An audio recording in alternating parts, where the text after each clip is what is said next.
À Fribourg, ce qui est assez chouette, c'est qu'en fait, il y a une organisation qui est un peu comme le Crous, mais ouverte à tous les étudiants.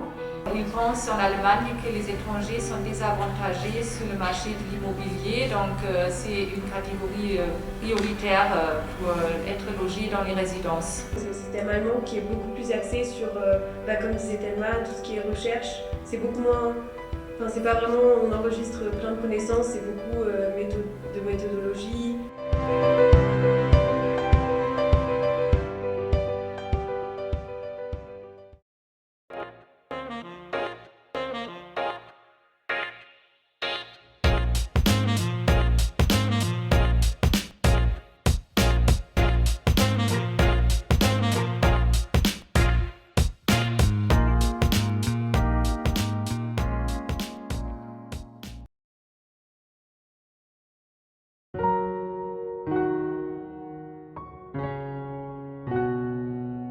Andrea, je viens de la promo à l'IVAC 2018.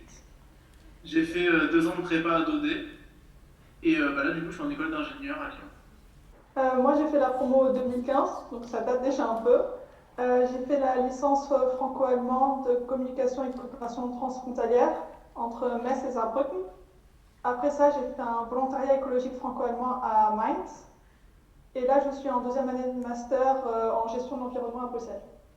Je m'appelle Baptiste, j'étais en terminale à Vivac l'année dernière et maintenant je suis en première année de médecine à la faculté de Montpellier. Bonjour, moi c'est Constance, j'étais en promo 2016 j'ai fait une année de prépa Hippocagne après la Vivac à Daudet et ensuite j'ai intégré le concours par concours Sciences Po Bordeaux en filière franco-allemande avec l'université de Stuttgart. Voilà, en sociologie et à Sciences Po Bordeaux dans les affaires publiques et la représentation des intérêts. Je suis Léo Chasseur-Perrin, j'ai fait la promotion en 2013, je crois que c'était la première si je m'abuse.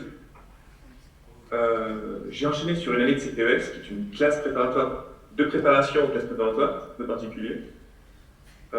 Et ensuite j'ai enchaîné sur une licence en physiologie animale et neurosciences à la fac de Montpellier, et sur une deuxième licence en biologie moléculaire et cellulaire encore à la fac de Montpellier, pour finir sur un master médecine expérimentale et régénérative, et maintenant travailler en doctorat au CIRAD à Montpellier encore, sur une thèse basée sur l'immunologie et la biologie moléculaire. Donc moi, j'étais en Abibac à Daudet il y a 2 ans, et là je fais mon 3e semestre à Bielefeld en Allemagne, et c'est un cursus intégré d'histoire, et on peut choisir une deuxième matière, Nebenfach, et moi c'est sociologie, et voilà. Alors salut, moi j'étais en Abibac l'année dernière, j'ai su la promo Corona un peu. Et là actuellement je suis comme Baptiste en première année de médecine à Lyon. Bonjour, moi c'est Sophia, j'étais pareil que Léo, la toute première promo d'Abibac en 2013. Après le bac, moi j'ai fait une Hippocagne et une Cagne BL à Lille, donc en lettres et sciences sociales. C'est une prépa qui est à Daudet, donc si vous avez des questions, n'hésitez pas. Et ensuite, j'ai un peu tâtonné, j'ai fait une licence de gestion à l'IAE Lyon. J'ai enchaîné sur un master RH et j'ai été embauchée à la SNCF après une alternance en RH sur un poste de juriste en droit social, donc en relation avec les syndicats. Et depuis quelques mois, je suis toujours à la SNCF, mais j'ai changé de poste. Je suis manager de proximité au sein d'un centre opérationnel à Toulouse, où on s'occupe de la gestion des engins moteurs, des conducteurs et des contrôleurs en opérationnel pour gestion des aléas. D'accord. C'est très intéressant ça. Mais l'allemand, tu ne parles plus beaucoup là, non? Alors, aujourd'hui, effectivement, très peu. C'est vrai que la SNCF, c'est une entreprise qui est surtout sur le territoire français, donc assez francophone. Par contre, l'allemand, ça m'a pas mal aidé dans mes premières années d'études, surtout en prépa, parce que pour les concours, avoir fait Abibac, j'étais dans les seuls à avoir un niveau d'allemand plutôt bon. Et pour être bien classé au concours, c'est un atout, c'est un vrai atout. Alors, moi je m'appelle Suzanne, je suis également de la promo 2016 avec Constance et Arnaud qu'on a perdu entre-temps. Suite à la BIBAC, je suis de suite partie à Strasbourg pour faire mon DUT en communication et publicité. Et sauf que je me suis retrouvée à 20 ans et je ne me voyais pas travailler. Comme vous voyez, il y en a d'autres, ils ont fait 2 années de prépa. On est encore assez jeune à ce moment-là. Et donc j'ai décidé de continuer mes études à l'université en sciences de l'éducation. Et je suis actuellement en 2e année de master en sciences de l'éducation. Ça appartient aussi à l'INSPE, c'est l'école qui forme tous les enseignants, mais moi je fais un master pas orienté vers l'enseignement, mais on est en train de voir comment créer de nouveaux concepts pédagogiques et intégrer les nouvelles technologies, que ce soit dans l'enseignement scolaire ou dans les formations professionnelles tout au long de la vie. Voilà. Donc moi c'est Thelma, je suis en partie de la BIBAC promo 2018 avec Andrea et Thomas. Et là je suis en 3e année du cursus franco-allemand de Sciences Po Ex en partenariat avec l'université de Fribourg. Et là je suis en stage dans une petite ONG qui s'appelle Nepals, entre l'Allemagne et le Népal. Donc voilà. Ok, super. Et le stage, en fait, ça dure combien de temps là? En fait, là, c'est une plage de 6 mois de stage obligatoire. Moi, j'ai fait 2 stages de 3 mois, tous les deux dans des ONG allemandes, mais en télétravail, du coup, avec le Covid. Alors, moi, du coup, je suis aussi, comme Thelma l'a dit, comme André l'a dit, de la promo 2018. On n'est plus représenté d'ailleurs, je crois. Donc, moi, j'ai fait après la BIBAC 2 ans en prépa littéraire, à Montpellier. Et à la suite de ça, j'ai intégré l'école de commerce de Grenoble, donc là où je suis actuellement. Et puis voilà. D'accord. Et tu parles l'allemand là? Ça t'a aidé aussi pour l'école? Alors, l'allemand a beaucoup aidé, comme c'est Sophia qui l'a dit, effectivement, pour les concours, parce qu'on est très peu, surtout dans le sud de la France, à avoir un bon niveau d'allemand en prépa. Donc ça aide énormément en fait à être très bien classé parce que c'est vraiment un plus, un avantage par rapport aux autres. Donc honnêtement, ouais, avec l'allemand, ça a vraiment permis d'intégrer une bonne école comme Grenoble. D'accord. Et là, par contre, c'est vrai que depuis, l'allemand, c'est un peu plus difficile. Quand on passe de 11 heures à 4 heures, comme j'avais l'année dernière, à 2 heures par semaine, ça devient dur quand même. Et ça manque. Ah oui. Oui, mais tu auras peut-être la possibilité après le stage. Oui, j'aurai la possibilité normalement l'année prochaine. Je fais un stage à l'étranger, j'aimerais bien le faire en Allemagne pour récupérer, parce que l'Allemagne manque aussi. Alors bonjour à tous, moi je m'appelle Arnaud de Guillermier, donc j'ai été à BIBAC promotion 2016 et j'ai fait 2 ans de classe préparatoire à Versailles et ensuite j'ai intégré une école d'ingénieur. Donc voilà, si vous avez des questions sur ce cursus, n'hésitez pas.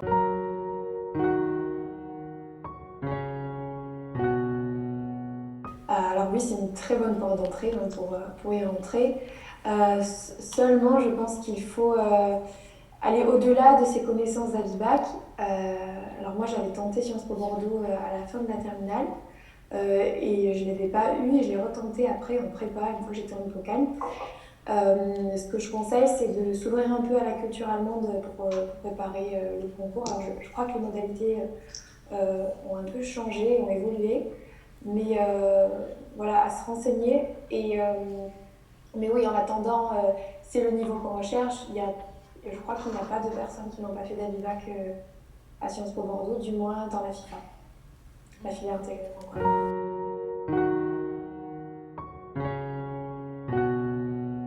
Si Andrea peut apporter un complément, c'est bien, mais c'est vrai qu'aujourd'hui, la prépa, c'est la filière qui a le plus privilégié dans les admissions en école d'ingénieur. Mais il y a aussi des passerelles via la fac ou via les DUT.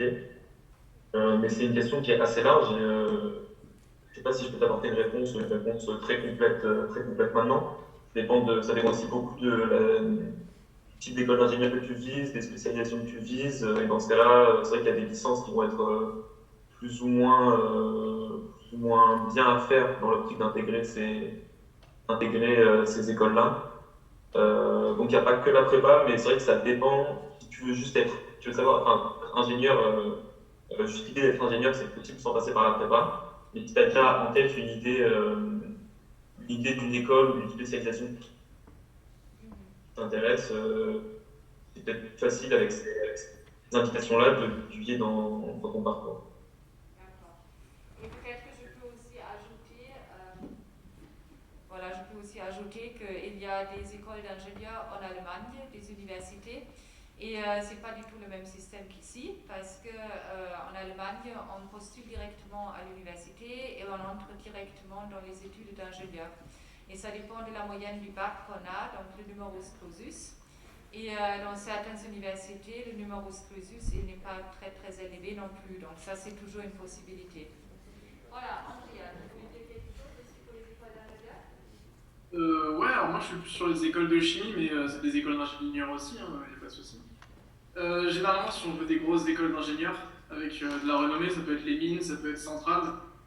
Ce sera quasiment à 95% la meilleure façon d'y entrer, ce sera en prépa. Et après, moi, dans mon école, j'ai une école un peu Lidl, donc il y a beaucoup de DUT, il y a beaucoup de personnes qui sortent d'une licence. Donc on peut faire, il y a même des classes préparatoires intégrées, c'est toute une fédération, ça s'appelle la fédération Gay-Lussac pour les écoles de chimie. Et comme l'a dit Arnaud, c'est vrai que c'est mieux d'avoir un projet. Si on a un projet net, ça peut être intéressant de s'intéresser aux classes préparatoires intégrées, justement, au DUT. Et si par contre on veut faire ingénieur sans trop savoir ce qu'on veut faire, une prépa, ça restera le mieux, je pense.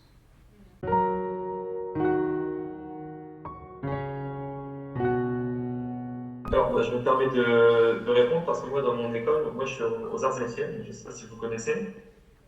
Mais c'est une école qui a plusieurs campus répartis en France, et en particulier sur le campus de Metz, donc qui est celui qui est géographiquement le plus proche de l'Allemagne. Il y a un cursus franco-allemand, donc un double diplôme pour être ingénieur. Je ne sais pas vraiment pour les autres écoles, mais ce qui est sûr, c'est qu'en école d'ingénieur, on est quasiment tout le temps obligé de partir à l'étranger, souvent pour une durée minimum de 1 ou 2 mois, mais ça peut être toute une année aussi. Donc soit en stage, soit pour faire des études. Et donc c'est un peu le même principe aussi qu'Erasmus. Donc vous êtes vraiment incité à le faire. Et donc si votre choix après c'est de le faire en Allemagne, je pense que la majorité des écoles proposent des cursus avec l'Allemagne qui ne sont pas forcément des doubles diplômes. Voilà, donc il y a aussi une école qui s'appelle l'ISFATES, qui fait des cursus intégrés.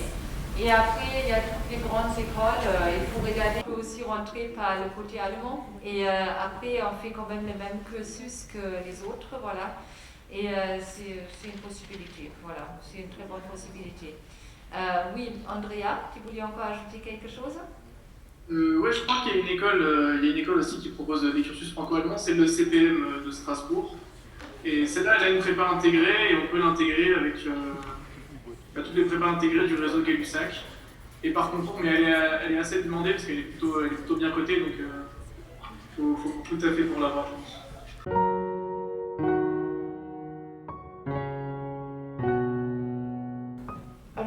Alors, je peux vous présenter le cursus de Sciences Po si vous voulez, et puis Constance peut dire les différences. Moi, je suis pas sûre de ce qui se passe à Sciences Po Bordeaux. Donc en fait, Aix, la particularité, c'est vraiment l'alternance chaque année déjà, mais ça c'est commun, je crois, entre Fribourg et Aix-en-Provence. Et donc à Fribourg, vous êtes à la fac avec les autres élèves qui étudient la science politique. Donc vous êtes vraiment dans un cadre totalement allemand, avec des élèves allemands, des profs allemands. Après, il ne faut pas non plus que ça fasse peur. Hein. Après, en sortant à Vivac, normalement, vous avez le niveau qui est nécessaire pour comprendre les cours. Et après, à Aix, vous êtes aussi avec les autres élèves. Que dire d'autre? En 3e année et en 5e année du cursus, on a 6 mois de stage. Donc c'est un cursus qui est quand même assez professionnalisant. Parce que je ne crois pas qu'on a autant d'opportunités partout, et la possibilité de faire une année de césure entre la 4e et la 5e année. Et ensuite, les spécialisations, les 2 premières années, elles restent assez générales. À Fribourg, on se concentre plus sur tout ce qui est recherche et et théorie.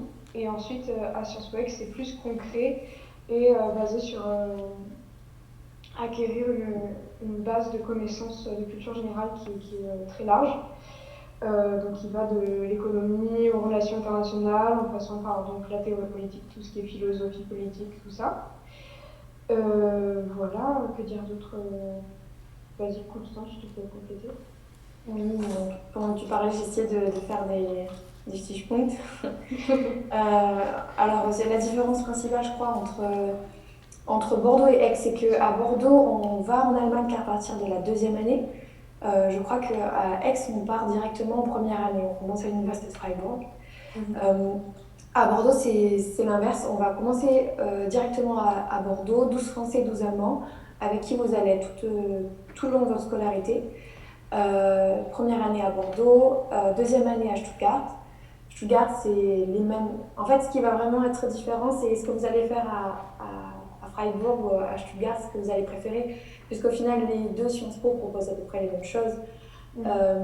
À Stuttgart, on est orienté plutôt sociologie, Empirische Politik und Sozialforschung, donc tout ce qui est statistique, études du comportement, études du vote. On va vraiment rentrer au niveau micro de la sociologie, tandis qu'à Bordeaux, voilà, pareil qu'à Sciences Po Ex, on va être vraiment dans le concret. On va faire des études de cas, on va faire des jeux de rôle, on va s'intéresser à la politique pure et dure, économie, histoire politique et culturelle. Et ce qui va, le tournant, ça va être au niveau du master. À Sciences Po Bordeaux, on rentre en master au bout de la troisième année. Donc moi, j'ai déjà été en master l'année dernière, je suis en quatrième année à Stuttgart cette année.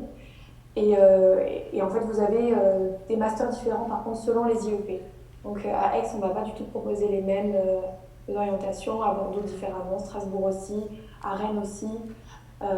Et ça, je vous invite vraiment à le consulter sur les sites de tous les Sciences Po, puisque en fait, les Sciences Po proposent à peu près les mêmes choses. Voilà. Et pareil pour Stuttgart, ça s'oriente vraiment sur la recherche. Et alors, soit on passe 2 années à Stuttgart et 3 années à Bordeaux, ou soit on passe 2 années à Bordeaux et 3 années à Stuttgart. On choisit au niveau du master. Voilà.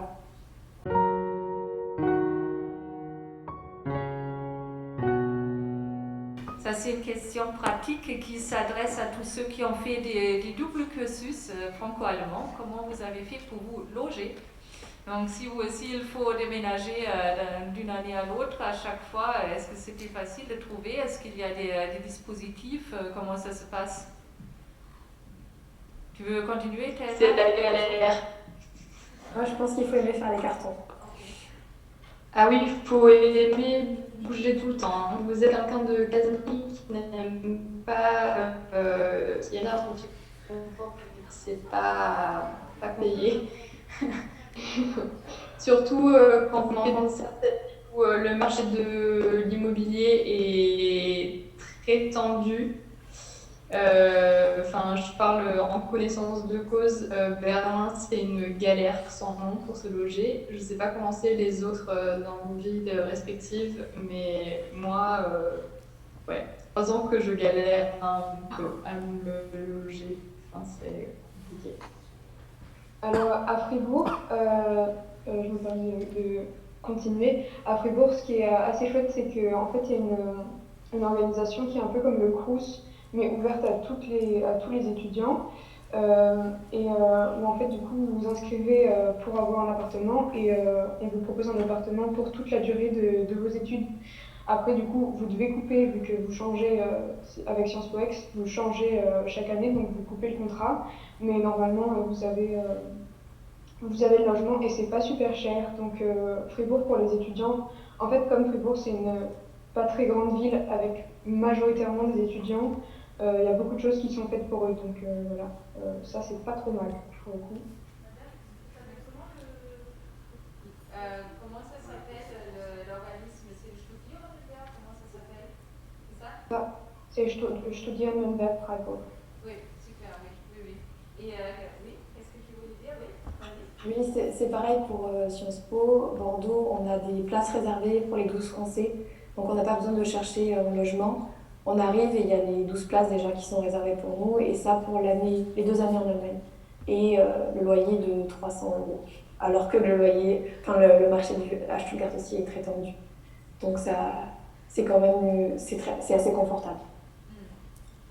Il n'y a pas ce stress-là. Et aussi, je sais pas pour tous les cursus, mais quand on est dans le franco-allemand, il y a l'UFA qui donne une bourse assez conséquente par an. Enfin, je sais que moi, j'ai 3 000 euros par an, et donc ça permet d'être assez confortable au niveau loyer, quoi. C'est une bourse qui est liée à ton cursus, c'est ça? C'est qui paye ça à l'université franco-allemande? Ouais, c'est l'UFA, donc je pense que tous les cursus intégrés, c'est la même chose. C'est ceux qui sont dans le cadre de l'UFA. Parce que tous les cursus franco-allemands ne sont pas forcément dans le cadre de l'UFA. Donc ceux qui y sont, ils ont la bourse. Il faut savoir que cette bourse, elle est versée que 2 fois par an. C'est-à-dire que tu la reçois, si tu as de la chance et que les papiers sont vite faits, tu la reçois novembre, décembre. Et l'autre partie, elle arrive en mars. Donc il faut aussi calculer que les premiers mois, tu es sans bourse pour aider, quoi. Et c'est que pour l'année où tu Après, ça, c'est le principe de n'importe quelle bourse Erasmus. Hein. Toutes les bourses sont comme ça. Et si vous faites des demandes Erasmus, c'est le même procédé. Souvent, les cursus en UFA cumulent des bourses Erasmus+. En tout cas, moi, c'est le cas dans mon diplôme. Donc, nous, on avait une bourse qui est de l'ordre, il me semble, de 4 500 ou 5 000 euros l'année. Ce qui est quand même assez énorme, sachant que le marché de l'immobilier est quand même, dans l'ensemble, il me semble un peu moins cher qu'en France, du moins à Berlin, c'est moins cher qu'à Paris. Ça demande surprise. Donc voilà, vous avez des aides là-dedans, et les Studierendenwerk, il y en a aussi à Berlin pour un cursus. C'est valable partout en Allemagne, bien évidemment. Bon, donc vous avez vu qu'il y a des possibilités, et on a fait cette expérience aussi parce que mon fils il est parti en Allemagne aussi. Et voilà, donc il est en théorie à Karlsruhe là, actuellement, mais suite au Covid, il a l'enseignement à distance, et il est là, à Nîmes aussi. Mais on a eu aussi la possibilité d'avoir une chambre par le Studierendenwerk. Et on a des chambres dans les résidences en tant qu'étudiant étranger déjà plus facilement, je pense. Parce qu'ils pensent en Allemagne que les étrangers sont désavantagés sur le marché de l'immobilier. Donc c'est une catégorie prioritaire pour être logé dans les résidences. Voilà. Et les bourses, c'est lié à l'université franco-allemande et tout, il y a des possibilités. Oui, tu voulais ajouter aussi quelque chose, Thelma? Oui, juste pour ajouter, ce qui est bien avec l'UFA, c'est que parfois dans les périodes de mobilité, si vous faites vos mobilités dans des pays germanophones ou dans des ambassades allemandes à l'étranger, vous avez aussi la bourse. Et ça, c'est super. Parce que du coup, ça ne dépend pas forcément de la ville où vous faites vos études. Par exemple, si vous faites un stage de 3 mois ou de 6 mois à Berlin dans le cursus franco-allemand, dans un cursus franco-allemand, vous pouvez avoir la bourse. Et donc ça, c'est bien. Il y a aussi la bourse du DAAD. Ah oui, ça c'est tellement en plus. Notamment, comme tu disais Thelma, avec les stages. Moi, je ne sais pas si on a droit à ça avec l'UFA, mais en tout cas, le DAAD peut aider pour des périodes de stage qui ne sont pas prévues dans le cursus. Oui, il me semble que ce sont même des montants assez conséquents, le DAAD. C'est des bourses qui sont assez importantes. C'est presque comme un salaire, voilà. Ça peut être intéressant aussi. L'OFAGE, l'Office franco-allemand pour la jeunesse, offre aussi des bourses pour des stages. Mais il faut voir avec quelle bourse est cumulable et les conditions.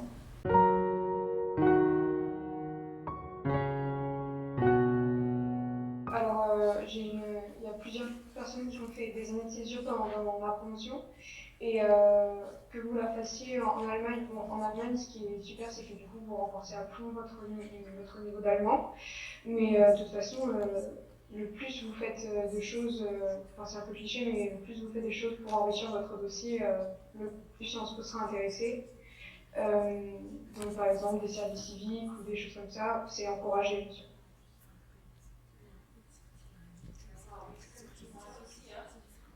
Normalement, c'est toujours plutôt une bonne expérience et bon, voilà, peut-être même en France. Oui, tu voulais dire aussi que tu as fait aussi peut-être une année de césure ou hein? Moi, c'était pas une année, c'était une année un peu de pause entre ma licence et mon master. Et du coup, moi, j'ai fait pas fait un service civique en France, mais un volontariat en Allemagne. Et ça m'a beaucoup apporté sur le plan personnel.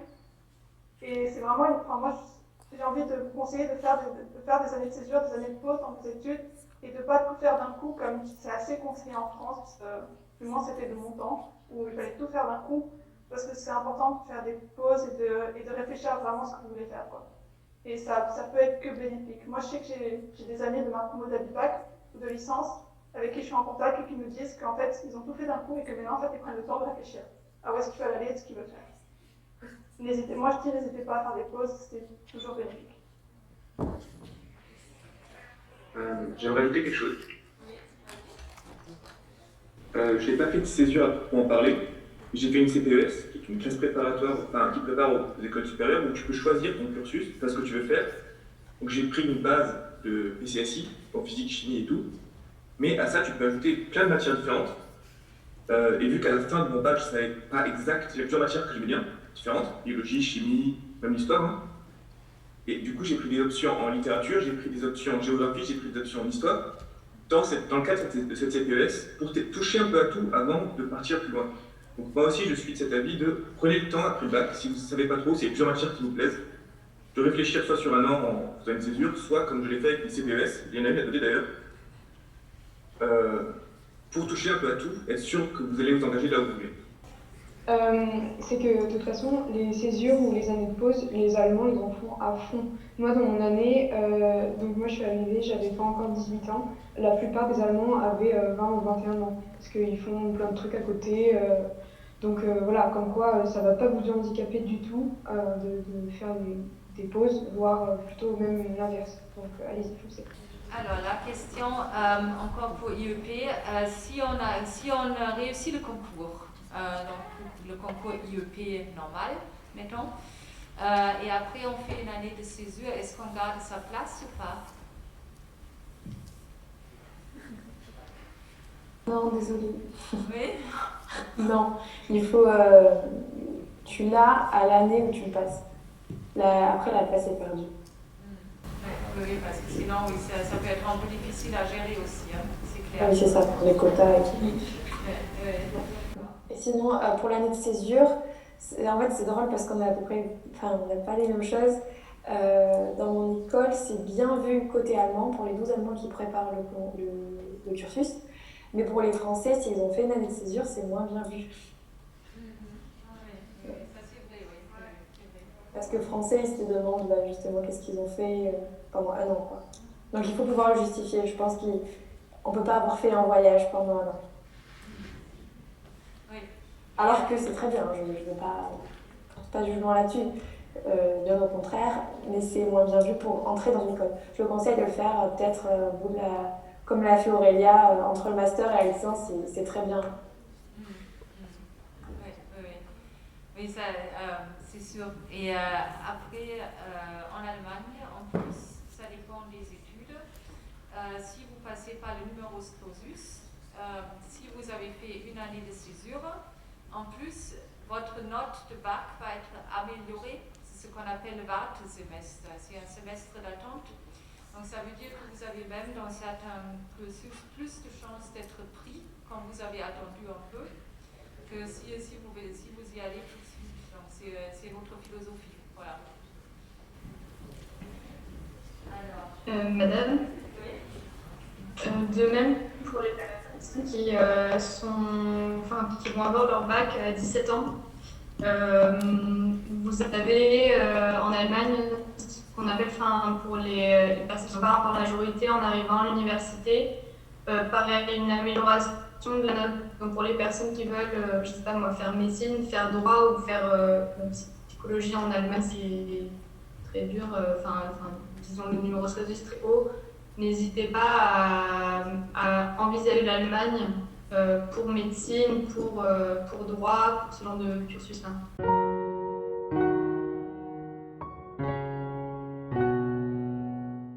Et toi, tu recommanderais de passer le concours normal plutôt, ou c'est mieux de viser tout de suite peut-être le franco-allemand pour ceux qui sont intéressés?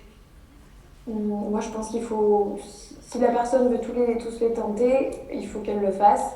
Après, elle n'est pas obligée non plus d'en passer 5 parce qu'elle ne peut pas avoir les 5 et ça va être une perte de temps. Mais qu'elle se focalise sur 3 concours et qu'elle se dise je veux faire ces 3 concours, disons 2 filières intégrées et le concours commun, je trouve que c'est une très bonne idée, puisque de toute façon, ils demandent à peu près tous les mêmes choses et ça permet de doubler ses chances pour les traiter.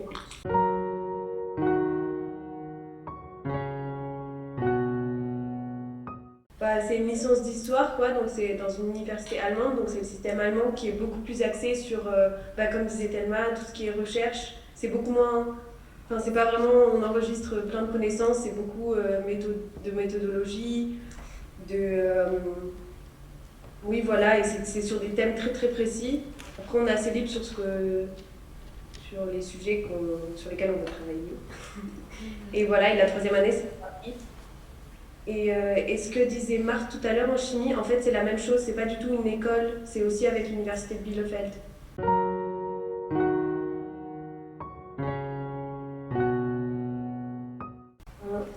On en a déjà quelques-unes. Le fait qu'en Allemagne ce soit très théorie et recherche.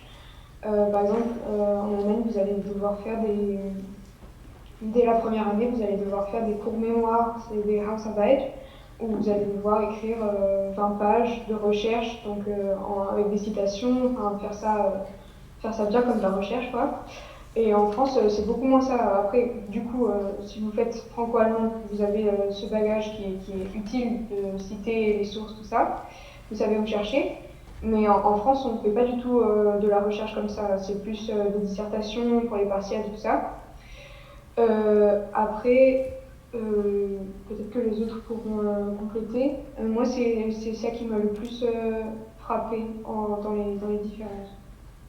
Tout est sur le long terme. En Allemagne, on va nous demander par exemple à la fac d'écrire des Hausarbeit qui vont se dérouler sur par exemple 4 mois avec un prof référent sur un thème très précis, alors qu'en France, c'est beaucoup des dissertations de 4 heures et chaque semaine, ça va changer de thème voilà. Et là, c'est plus sur du long terme, je trouve. Donc, de toute façon, d'étudier quand même. Et il faut savoir aussi que l'histoire en Allemagne, il y a plus de débouchés qu'en France. En France, c'est en général l'enseignement ou l'université. Et je pense que tu t'es rendu compte qu'en Allemagne, il y a beaucoup de personnes qui ont fait des études d'histoire, par exemple des journalistes, par exemple aussi des personnes qui travaillent dans les ressources humaines et tout ça, c'est assez prisé. Hein. Et ça permet aussi de voir d'autres choses parce que je vois par exemple pour faire prof en Allemagne, il faut tout de suite en L1 rentrer en Lehramt. Et on voit aussi tout le système allemand, on n'est pas que réduit à l'histoire et on peut toucher à plein d'autres matières et voir plein d'autres étudiants rencontrer et peut-être se réorienter. Il y en a plein qui arrêtent ce cursus et qui restent à l'université de Bielefeld pour étudier d'autres choses. Voilà. Après nous, on a déjà un certain bagage, mais il y en a qui arrivent avec des niveaux LV2 allemands et donc là c'est un peu plus difficile. Mais je dirais, ça dépend où tu vis aussi, parce que moi j'ai fait avec le Studenwerk, et en fait ils m'ont mis avec des étudiants internationaux, donc j'ai parlé bien plus anglais qu'allemand. Mais je sais que ceux qui se sont retrouvés à vivre avec des Allemands, ils ont fait des progrès incroyables très très vite. Et puis les cours, dans tous les cas, on finit par s'y faire, et les profs sont très compréhensifs, il y a beaucoup d'étudiants qui viennent de partout, donc faut pas s'en faire, je pense. Oui, c'est ça, je pense qu'il y a un mois où on dort beaucoup, parce qu'on est très fatigué. De suivre l'allemand, tout ça. Le 2e mois, ça va mieux et au bout du 3e mois, il n'y a aucun souci pour suivre les cours. Ouais, aussi, je sais pas si c'est pareil pour ceux qui ont étudié à la fac en Allemagne, mais moi, ce qui m'a un peu choquée à la fac, surprise, c'est qu'en Allemagne, en fait, tout est écrit sur les slides. Les profs, en fait, ils lisent leur diaporama. Et donc c'était pas si mal parce que du coup tu écoutes en cours et tu t'acharnes à comprendre. Au début c'est un peu compliqué mais tu peux le retravailler après chez toi, alors qu'en France, comme c'est que des prises de notes, c'est pas du tout pareil. Du coup, c'est pas trop mal aussi pour un début crescendo, ça aide. Oui.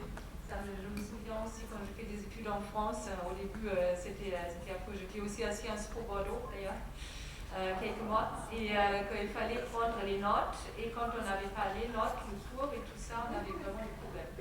Et c'est différent. Bon. Beaucoup plus aussi,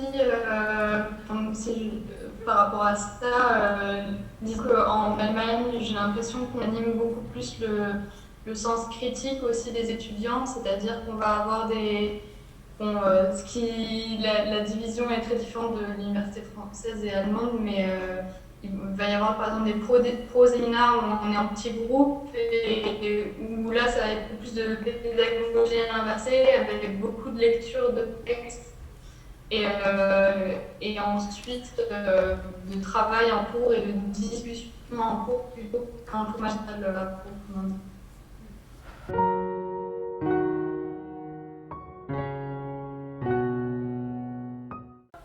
Alors, oui, moi je réponds.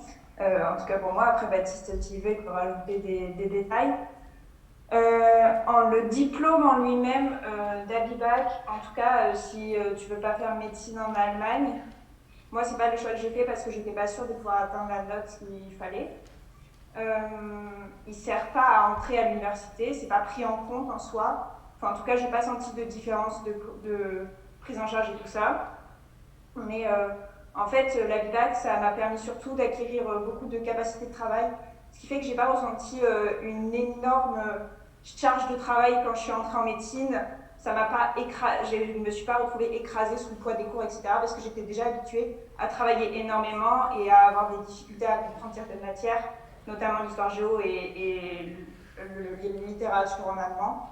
Et du coup, j'étais habituée à pas tout de suite comprendre un cours et du coup devoir le reprendre chez moi et travailler dessus. D'accord.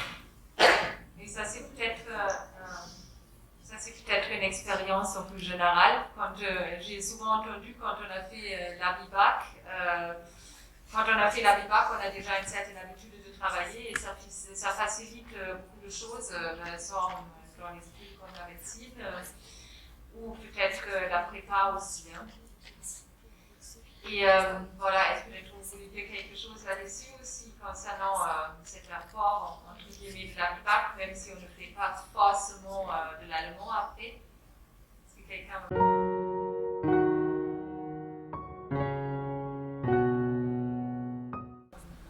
Ouais, moi ce que je trouve fou et c'est pour ça que j'avais très envie de participer aujourd'hui à cette réunion, c'est que énormément des élèves qui font Abibac sont, on va dire, un peu poussés parce qu'ils ont un bon profil à entrer en classe préparatoire, à rentrer dans des grandes écoles et que c'est pas la seule voie pour accéder à certains métiers ou à certains environnements de travail dans lesquels vous vous projetez.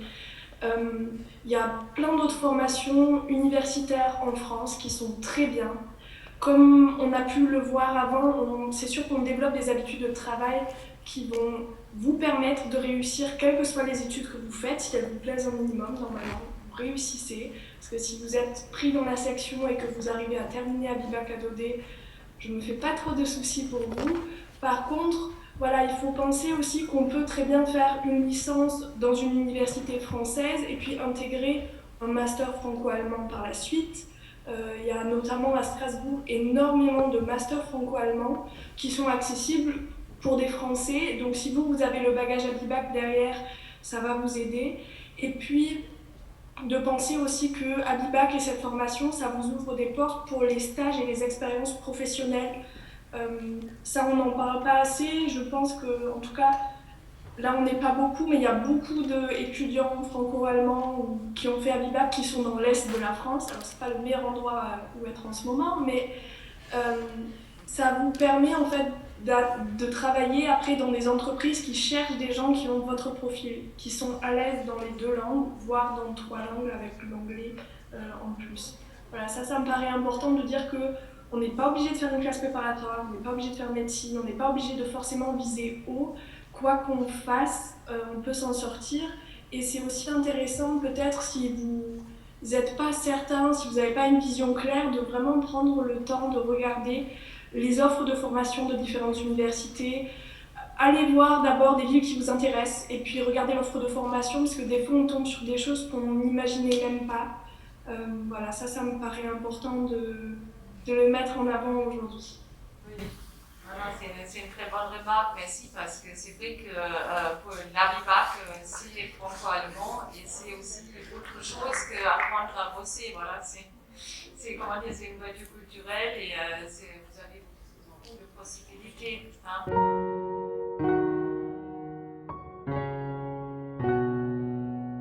Il y a le Émile Durkheim, c'est un centre de recherche en sociologie, il est juste à côté de Sciences Po Bordeaux. Je sais que c'est très axé sur la sociologie à Bordeaux, mais c'est pour plutôt bosser dans la recherche après, pour devenir chercheur et écrire des thèses, écrire des livres, écrire des articles dans des grandes revues de sociologie. En général, c'est souvent là qu'on s'oriente. En tout cas, tous ceux qui restent à Stuttgart cette année, ceux qui veulent rester côté sociologie, c'est à peu près tous, c'est ce qui leur est destiné. Sciences Po, je pense que c'est une des études où il y a peut-être que c'est un peu polémique, il y a beaucoup de débouchés quand tu fais Sciences Po, tu peux faire énormément de choses après, que ce soit journalisme, recherche, tu peux travailler dans les relations internationales, ou alors en France dans l'administration publique.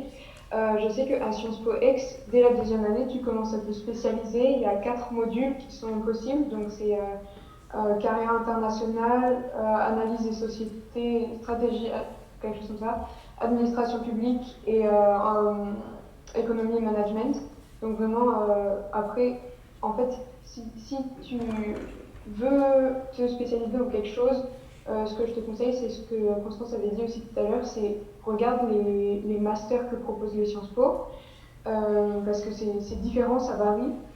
Mais par exemple, je crois qu'à Lille, ils sont plus axés sur journalisme, tout ça.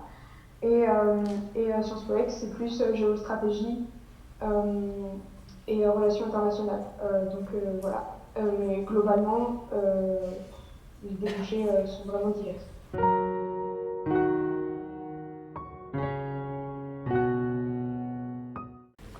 Pour les commerces, les études du commerce, qu'est-ce que ça peut apporter l'ABIBAC et les connaissances en allemand? Parce que je pense que c'est important. Oui, c'est vraiment un plus parce que l'ABIBAC offre déjà une certaine vue sur le côté international. Vous partez 3 mois en Allemagne, vous avez beaucoup d'anicroches avec le côté allemand et les pays francophones, germanophones, pardon. Donc, et souvent, on a cet attrait de l'international, on aime partir, on a envie d'y retourner. Et c'est quelque chose qui est vraiment une plus-value dans l'enseignement et dans tout ce qui touche au commerce, parce qu'effectivement, c'est de plus en plus internationalisé. On fait des stages en entreprise à l'étranger, on reste rarement en France pendant toute une carrière professionnelle. De plus en plus, surtout, on part à l'étranger pour faire des carrières professionnelles. Donc c'est déjà un plus si d'une part vous maîtrisez très bien une langue étrangère comme l'allemand, qui est plutôt de moins en moins pratiquée, et si en plus vous avez déjà eu des contacts avec un pays germanophone ou un autre pays anglophone ou quoi que ce soit. En plus, on nous dit de plus en plus que parler 2 langues c'est bien, donc le français et l'anglais ce sont les plus communs. Mais tout le monde tend à parler 2 langues de plus en plus. Et une 3e langue est vraiment, quand on la maîtrise très bien, est vraiment un énorme avantage comparé à d'autres profils qui parlent très bien 2 langues et qui en baragouillent une 3e. Et c'est pas du tout le cas la plupart du temps quand on sort de l'ABIBAC, parce que vous maîtriserez normalement très très bien l'allemand. Et c'est une langue qui est très peu utilisée, qui est très peu enseignée, qui est très peu maîtrisée.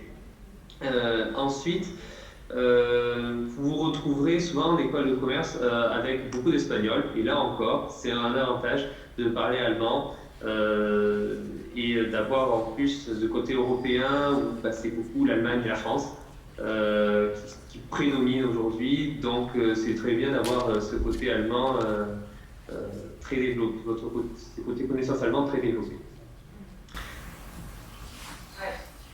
Oui, merci. Et oui, je pense que pour le moment, c'est encore assez recherché parce que l'Allemagne est un partenaire commercial important et on a vu aussi des statistiques là-dessus une fois pour le réseau Abibac et c'est la langue étrangère la plus recherchée après l'anglais, évidemment. Ah oui, absolument. Mais avant les Après, avant le chinois, voilà. Après, c'est vrai que souvent, on n'a pas encore. C'est assez rare de se dire en seconde, première terminale qu'on va se diriger vers les écoles de commerce. C'est un projet qui mûrit souvent après, soit après la fac, soit après la prépa.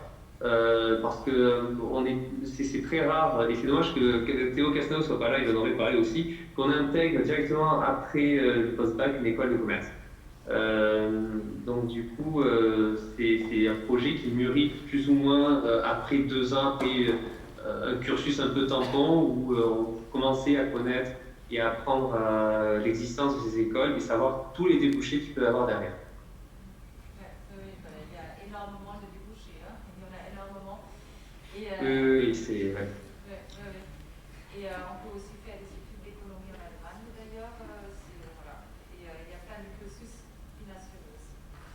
Exactement, on peut très bien partir, par exemple, en 2e année, on a la possibilité, parce que toutes les écoles de commerce sont des écoles partenaires, de partir dans un parcours bilingue, dans une université partenaire, ou dans une école étrangère partenaire, et passer toute son entière scolarité là-bas, et revenir au bout d'1 an en France, dans son école.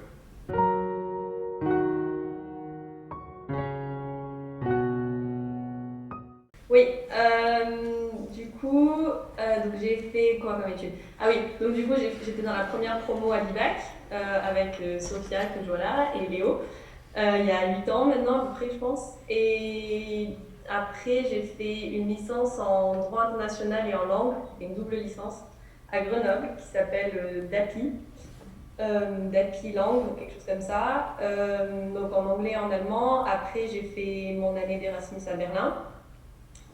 En master, première année de master, toujours en droit international européen, et après j'ai fait une dernière année de master, la voie normale, voilà.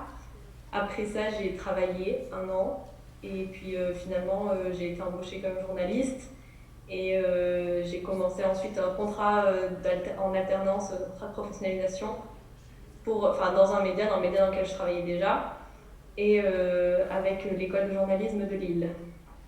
Voilà, donc j'ai repris des études. Et là, tu travailles dans un journal qui est à Bruxelles, c'est ça? Ouais, ça s'appelle Bruxelles 2, spécialisé dans la défense, la diplomatie européenne, ce genre de choses. D'accord, c'est super intéressant ça. Et tu dis que c'est en alternance, donc tu as encore les cours à côté, c'est ça? Oui, en fait, c'est un peu la solution pour ne pas retourner complètement à l'école, parce que 5 ans de droit, ça suffit. Moi je trouve que ça suffit comme étude 5 ans. S'il y en a qui font plus que ça, franchement je les applaudis. Et là, du coup, comme je voulais faire du journalisme et que faire du journalisme sans être diplômée d'une école c'est un peu compliqué, je voulais quand même avoir un diplôme. On m'a conseillé plusieurs fois d'avoir un diplôme, donc du coup je fais un contrat en alternance, donc je suis 2 semaines en école, donc en ce moment 2 semaines sur Zoom, et 2 semaines en entreprise et je travaille à Bruxelles. D'accord. Et en fait, est-ce que tu utilises encore l'allemand? Oui. Oui, parce que comme je couvre des affaires européennes, forcément, je dirais pas que c'est tous les jours, mais quand même c'est quand même assez pratique. Surtout je suis la seule dans la rédaction à parler allemand, c'est une des raisons pour lesquelles on m'a embauchée. Tout simplement pour aller au briefing, pour aller à la représentation permanente de l'Allemagne, il faut absolument parler allemand. C'est beaucoup plus facile d'avoir un contact avec les Allemands, de leur parler directement en allemand plutôt que de passer par le français ou l'anglais, comme dans toutes les langues d'ailleurs. Et donc c'est plutôt pratique. Puis l'allemand, l'Allemagne, je pense qu'on l'apprend beaucoup en Abibac, on dit toujours la France et l'Allemagne c'est le moteur de l'Union européenne. Et c'est très vrai. Donc, moi c'est ce que je vois tous les jours, je trouve que c'est très très très vrai. Et donc de parler français et allemand, c'est quand même plutôt pratique. Parce que vous avez pas mal de conférences de presse où Macron va faire un truc, il va le faire en français, et après vous avez Merkel qui le fait en allemand. Donc c'est pratique de ne pas avoir à... je peux écouter la traduction, l'interprétation de Merkel, parce que moi j'écris en français, donc c'est plus pratique pour moi de prendre directement les notes en français. Mais si je trouve qu'à un moment l'interprétation, la personne elle bug sur un mot, quelque chose comme ça, j'ai aucun souci pour aller regarder, vérifier exactement ce que Angela Merkel elle a dit, et faire en sorte que moi mon script et du coup mon papier soit juste, et pas basé que sur l'interprétation, parce que nécessairement quand on est journaliste on me dit faut être très précis, donc quand on se base sur l'interprétation, c'est pas non plus extraordinaire. Et c'est là où l'allemand, c'est une source extrêmement importante tous les jours, ce genre de choses. Voilà.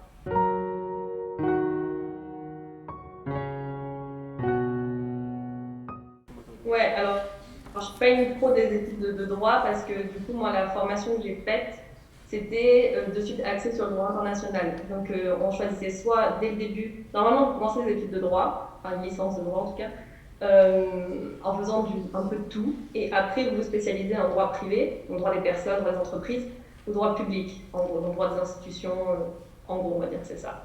Et donc ça c'est les études de droit. Après honnêtement moi j'ai pas fait ça, donc je peux pas vraiment donner de conseils. Mais ce que j'ai fait moi, c'était une licence déjà spécialisée en fait. Je suis arrivée en premier jour de licence, j'étais déjà spécialisée en privé ou en public. Moi j'ai pris public, c'est une licence qui s'appelle, je crois que c'est DAPI, donc ça va être droit, administration et politique internationale. Je crois que c'est ça. Et sinon l'équivalent en privé, c'est juriste trilingue d'administration, c'est ça. Et donc du coup, j'avais cette licence-là, mais c'est une licence spéciale.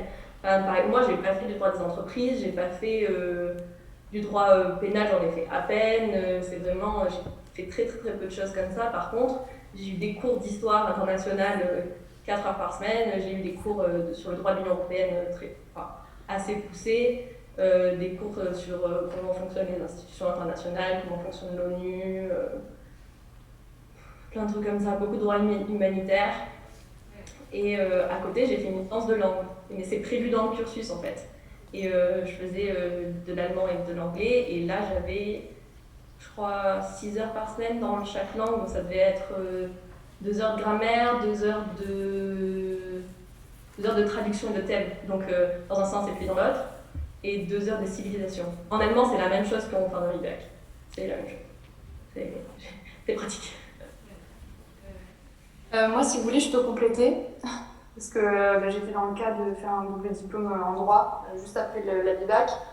Bon alors, moi j'ai commencé à Toulouse, cursus que je ne recommande pas forcément. Donc, parce que moi je me suis orientée, il y a une raison à cela, mais parce que vous avez d'autres cursus franco-allemands en droit qui sont à mon sens beaucoup plus qualitatifs que celui-ci.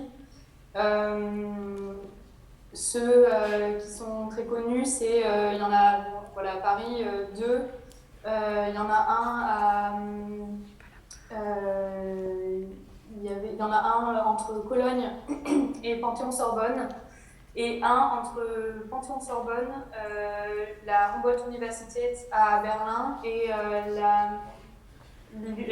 l'Université de Munich, qui sont deux cursus qui sont très bien notés.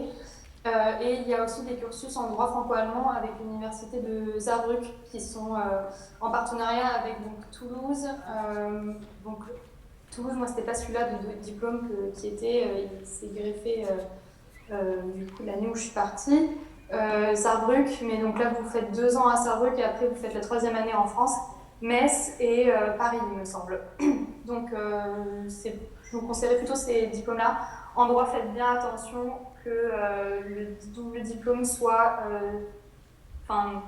supervisé par l'UFA. C'est quand même un gage de qualité, l'UFA.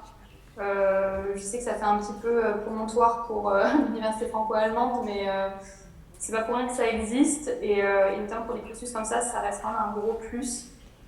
Donc voilà, les études de droit franco-allemand, en tout cas, essayez de tenter ces cursus-là. Ne vous censurez pas. Allez-y, tentez-le, quoi. Je veux dire, ça coûte rien.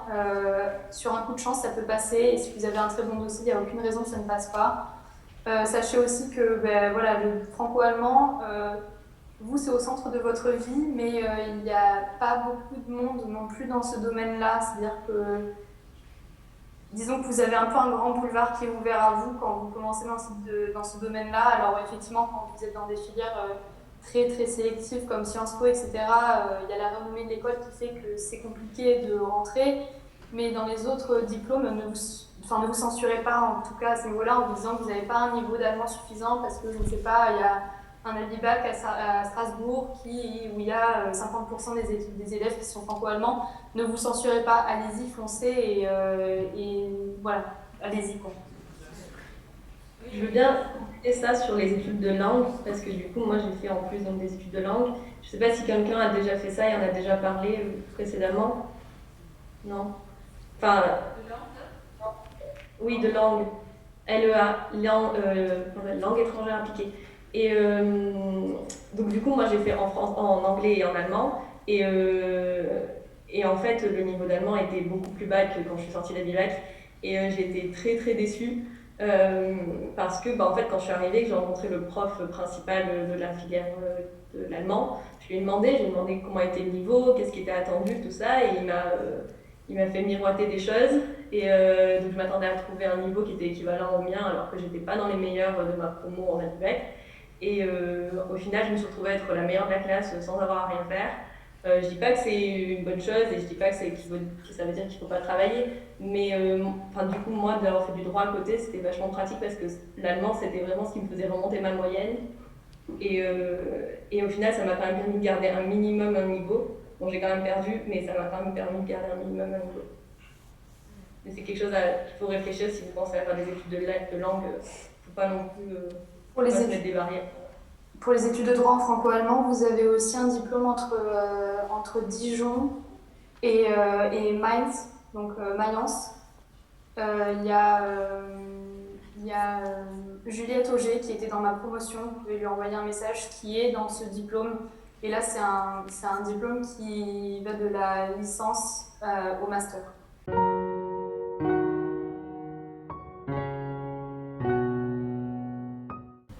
Alors, du coup, moi, je ne sais pas trop comment il fonctionne le nouveau bac. Je sais pas trop. Je saurais pas trop dire ce qu'il faut prendre en priorité. Enfin, quelle spécialité prendre et qui est plus avantageuse, parce que c'est une formule qui est assez compliquée. Mais après, pour rentrer en école de commerce, parce que c'est un peu ça aussi la question, la plupart du temps, ça se fait après une prépa. Pour les prépas, vous avez le choix entre ECE, ECS, Hippocagne BL, Hippocagne AL. C'est par ces prépas-là, la plupart du temps, que vous intégrez les écoles de commerce. Donc après, ça dépend vraiment de votre profil, ce que vous préférez. Si vous êtes plutôt littéraire, que vous aimez les langues, dans ce cas, ce sera plus une Hippocagne AL. Si vous aimez aussi la littérature, mais plus l'humanité, ça se jouera entre Hippocagne BL et ECE. Et si jamais vous êtes plus côté scientifique et humanité, ce sera plus une prépa ECS. Mais quoi qu'il en soit, ces quatre-là peuvent vous emmener à intégrer des écoles de commerce. Après, pour intégrer ces prépas-là, en termes d'options, je ne pourrais pas dire lequel devrait être formé. Là, je ne sais pas. Je me permets de compléter si ça ne vous dérange pas. Les prépas scientifiques, ça amène aussi aux écoles de commerce. Moi, j'ai en tête le cas d'une très bonne amie qui a fait une MPSI et ensuite MP à Dodé, justement, et il y a des concours passerelles pour intégrer le top 10 des écoles de commerce. Elle est à l'EDEC aujourd'hui, elle a fini des études à l'EDEC, donc plutôt une bonne école. Après, il y a des accès privilégiés, c'est un peu les mêmes concours que pour les prépas scientifiques, par des concours spéciaux pour les IUT et les licences, également, soit sur dossier, soit sur concours pour intégrer les top 10 en gros. C'est vrai que je n'ai pas du tout parlé du parcours par la fac et par les IUT BTS, mais effectivement on peut intégrer et D'un côté, c'est plus avantageux parce que vous serez beaucoup plus prêt, techniquement parlant et théoriquement parlant, en passant par un TUT ou un BTS. Après, niveau stimulation intellectuelle, je pense que c'est beaucoup moins stimulant en BTS et DUT que quand on passe par une prépa. Souvent, la prépa fait un peu peur, mais si on arrive vraiment à se libérer un peu de ce stress, comme on se dit, c'est sélectif, c'est dur de réussir, les profs peuvent casser aussi, ce qui est un peu parfois des légendes, ça peut être vrai, et c'est aussi des légendes. Franchement, moi, la prépa, ça a été 2 années, 2 de mes meilleures années, honnêtement. Et j'étais même parti pour faire une 3e, et c'était vraiment mon objectif, je voulais vraiment QB. J'ai intégré parce que c'était quand même une bonne école que j'ai réussi à attraper, donc je pouvais pas ne pas y aller, c'était pas possible. Mais voilà, c'est quand même 2 belles années. Et ça dépend de votre profil. Si vous préférez être plus épanoui intellectuellement, être beaucoup plus stimulé, avoir de grosses connaissances en culture générale, c'est plus la prépa, vous êtes plus destiné pour la prépa, mais vous pouvez très bien effectivement intégrer les écoles de commerce par un côté plus technique et plus déjà, vous êtes plus dans le bain en passant par le TUT et le BTS. Moi, je vais compléter rapidement.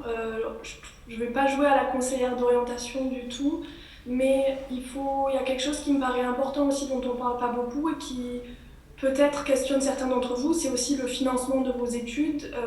Certaines de ces écoles, elles ont un coût, c'est pas évident à gérer pour toutes les familles. Notamment quand on passe en IUT. Alors il faut savoir qu'à partir de la rentrée de 2021, donc allez savoir, il va y avoir des petits ajustements. Les DUT normalement durent 2 ans et maintenant ils vont appeler ça des bachelors universitaires et donc ça sera des études qui vont se faire en 3 ans. Moi j'ai plusieurs de mes collègues étudiants à l'époque de l'IUT qui ont fait des concours passerelles, qui n'avaient pas à passer les écrits, qui étaient directement admis aux oraux. Comme on avait énormément de nos enseignants à l'IUT qui enseignaient également dans les écoles de management et de commerce, ils étaient très bien préparés par l'équipe enseignante. Toutes les personnes étaient admises et elles n'étaient pas admises en première année de l'école de commerce ou de management, elles étaient en général admises ou au niveau de la licence 3, de la 3e année après le bac, voire du master pour certains profils. Ce qui fait que ces écoles qui sont payantes, ils se sont retrouvées à payer que 2 ou 3 années au lieu de de tout le cursus de ces écoles-là. C'est quelque chose qu'on n'a pas abordé encore aujourd'hui, enfin on a parlé du logement, tout ça, mais il faut savoir qu'il y a aussi cette question des coûts des études en France, qui est déjà différente du modèle allemand, et où parfois ça peut être un bon moyen, par exemple, de passer par un IUT ou un BTS, qui sont sur le marché du travail énormément valorisés, c'est-à-dire c'est des profils qui sont très appréciés en entreprise, beaucoup plus que quelqu'un qui sort de prépa. Donc, enfin qui a fait que la prépa, je veux dire. Et donc ça peut être important aussi que vous le sachiez, parce que quand on est dans l'univers du lycée et qu'on ne se projette pas forcément encore aussi loin, voilà, c'est des choses qu'on ne sait pas forcément. Exactement, et ça c'est vraiment, c'est vrai, c'est pour ça que je vous conseille pas de faire une école de commerce directement après le bac, parce que du coup vous allez payer 5 ans le même prix, que si vous payez. En gros, pour vous situer, c'est à peu près entre 14 et 16 000 euros l'année. Et vous allez payer ça alors si vous passez après la prépa, vous allez le payer 3 ans. Si vous passez après un IUT, ce sera entre 2 et 3 ans aussi. Et par contre, si vous passez directement après le bac, c'est 5 ans. Donc ça peut être très dur pour vos parents ou pour vous-même. Donc pour moi, c'est une connerie de le faire, directement après le bac.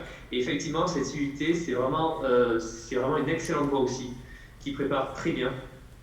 Et moi, j'en suis avec beaucoup. Quand je regarde à peu près ma promo, c'est à peu près 50-50. 50% à peu près viennent de prépa et 50% viennent de d'IUT BTS.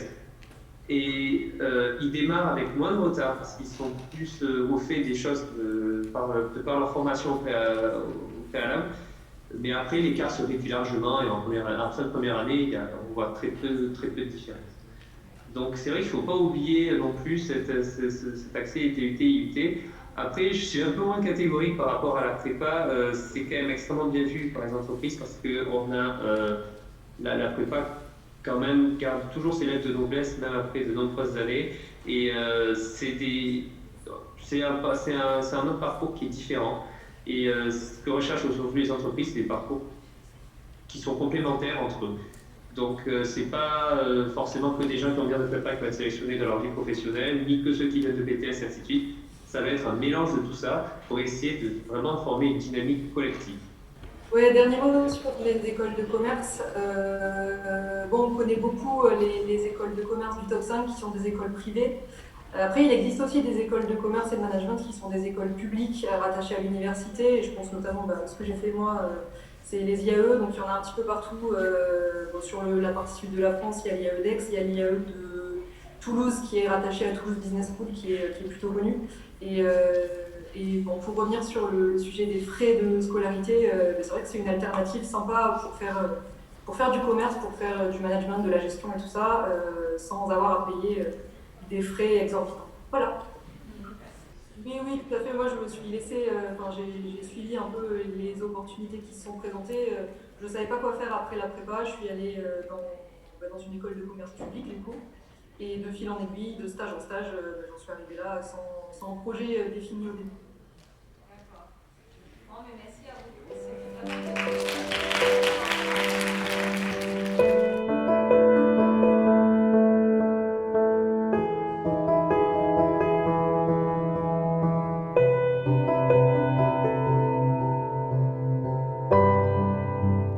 En fait, je vous montre rapidement la salle. Voilà, il y a les élèves qui sont là.